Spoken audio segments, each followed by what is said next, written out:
Recentemente, num almoço que eu tive com os amigos meus, comentando a respeito das atualidades e também falando, como muita gente tem falado ultimamente, do conflito do Oriente Médio, uma das pessoas sentadas na mesa lá soltou a seguinte máxima: eu queria logo que o Irã entrasse nessa guerra, que essa guerra já se tornasse uma coisa grande, que já acontecesse a Terceira Guerra Mundial, para o mundo acabar de uma vez, Jesus já voltar logo e já a gente já ficar no céu e já resolver todo o problema.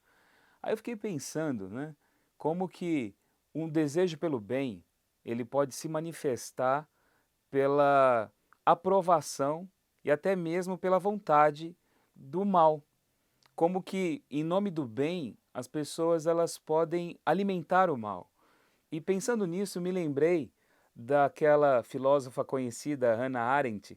Ela cunhou uma expressão chamada banalidade do mal. E ela fez isso quando ela acompanhou o julgamento de um dos criminosos responsáveis pelo Holocausto na Segunda Guerra Mundial. Ela acompanhou o julgamento dele, de Adolf Eichmann, em Jerusalém, na década de 60.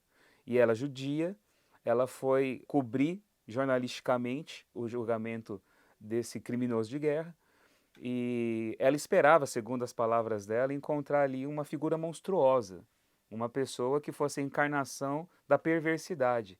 E quando ela olhou, ela viu ali um senhorzinho fraquinho, até mesmo patético na maneira de poder responder às perguntas que eram feitas a ele, e alguém que não se dizia responsável pelas atrocidades do Holocausto.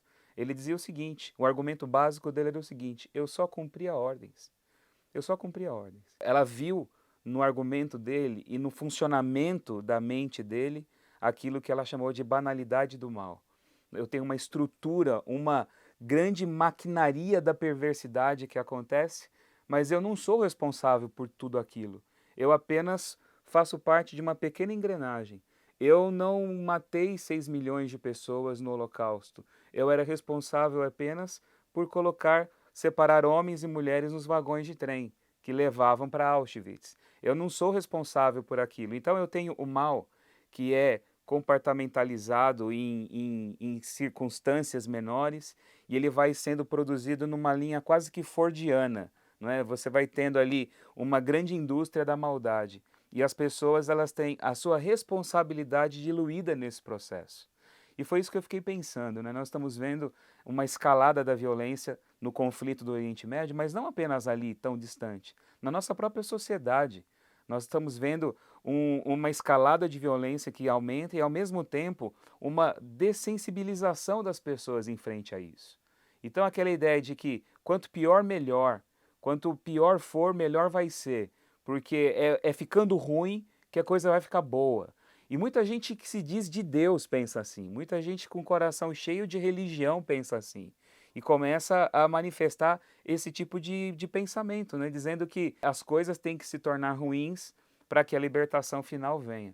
Quando Jesus fala sobre a sociedade dos últimos dias, ele realmente diz que o amor se esfriaria das pessoas. A Bíblia fala sobre isso. Mateus capítulo 24 é o capítulo das previsões de Jesus sobre o fim. Ele fala das guerras, ele fala das epidemias, das pandemias, ele fala sobre os conflitos, ele fala sobre crise econômica, ele pinta todo o quadro da nossa sociedade e diz que esses conflitos iriam se avolumando à medida que o fim se aproximasse. Mas qual é a solução de Jesus para isso? É a banalidade do mal? É olhar aquilo e me tornar uma pessoa insensível em relação a tudo isso? É torcer para que o mal se manifeste? Qual é a posição daqueles que aguardam realmente a libertação? E Jesus diz que o espírito deveria ser radicalmente outro.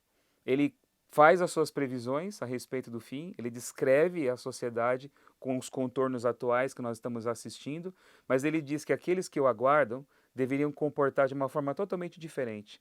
E ali ele vai contar as parábolas dele. Nas parábolas dele, ele diz que o servo bom é aquele que não oprime o seu irmão. Pelo contrário, ele serve.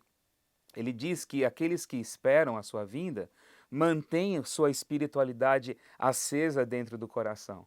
Aqueles que aguardam a sua vinda, eles não enterram seus talentos, pelo contrário, eles multiplicam suas atividades fazendo bem. Eles vão dar roupa para quem tem frio, vão dar pão para quem tem fome, vão visitar os que estão presos, vão dar água para aqueles que têm sede, e é cuidando do bem, fazendo o bem, numa verdadeira corrente de atos de bondade, que a gente vai evidenciar o caráter do mal. O mal está presente, ele está atuante, ele vai atuar, mas eu não tenho que compactuar com o mal. Eu não tenho que deixar o mal dessensibilizar meu coração, porque esse é o maior mal que pode acontecer com você. É você se tornar insensível em relação a tudo isso que a gente vê. Quando esse espírito de desenervamento, se é que eu posso falar assim, ele já se instala dentro de nós, o mal já se manifestou na sua vida. Você já faz parte de uma engrenagem, mesmo que você não cometa atos de maldade.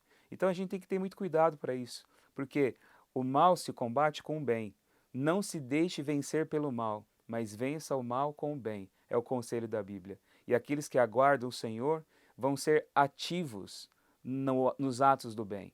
Vão ser pessoas atuantes, onde a injustiça acontece, a justiça por meio intermédio vai se manifestar. Onde o espírito da frieza se revela, eu vou ali colocar o amor de Jesus como prova de que o bem existe. E é através disso que o reino de Deus se manifesta.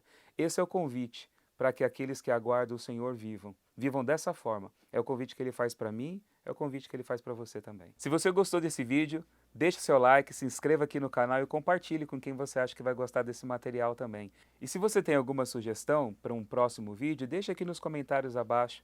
Seu comentário, a sua pergunta, a sua dúvida pode ser o tema do nosso próximo vídeo.